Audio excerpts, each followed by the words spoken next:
ঢাকা সেনানিবাসের কুর্মিটোলায় বিমান বাহিনীর ঘাঁটি একে খন্দকার প্যারেড গ্রাউন্ড। ফিউনিরাল প্যারেডে দাঁড়িয়ে সহকর্মী, ঊর্ধ্বতন কর্মকর্তা ও পরিবারের সদস্যরা হৃদয়ে শোক নিয়ে ফ্লাইট লেফটেন্যান্ট তৌকির ইসলামকে বিদায় জানান সবাই। মঙ্গলবার দুপুরে রাষ্ট্রীয় মর্যাদায় ফিউনারেল প্যারেডে শ্রদ্ধা জানান স্বরাষ্ট্র উপদেষ্টা, সেনাপ্রধান, নৌপ্রধান, বিমান প্রধান সহ সশস্ত্র বাহিনীর ঊর্ধ্বতন কর্মকর্তারা। মাত্র ২৭ বছরে তৌকিরের অকাল মৃত্যু নাড়া দিয়েছে দেশবাসীকে। পরিবার স্বজনের কান্নায় ভারী হয়ে ওঠে প্যারেড গ্রাউন্ড।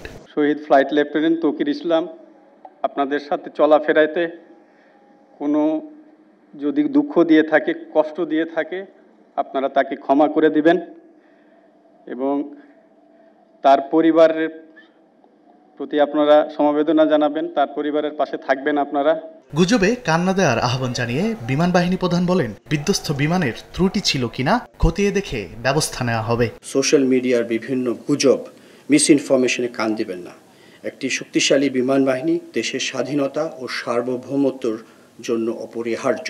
একটি উচ্চ পর্যায়ের তদন্ত টিম গঠন করে দিয়েছি।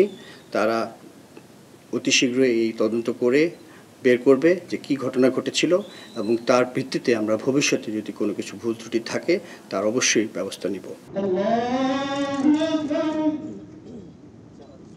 ফিউনারেল প্যারেডের পর অনুষ্ঠিত হয় জানাজা। পরে অকুতভয় দেশপ্রেমিক তৌকিরের কফিনে ফুলের শ্রদ্ধা জানানো হয়।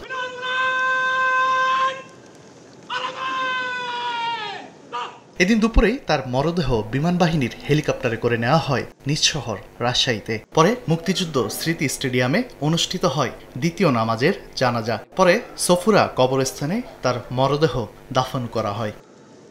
তানভীর হাসান মেঘ, সময় সংবাদ, ঢাকা।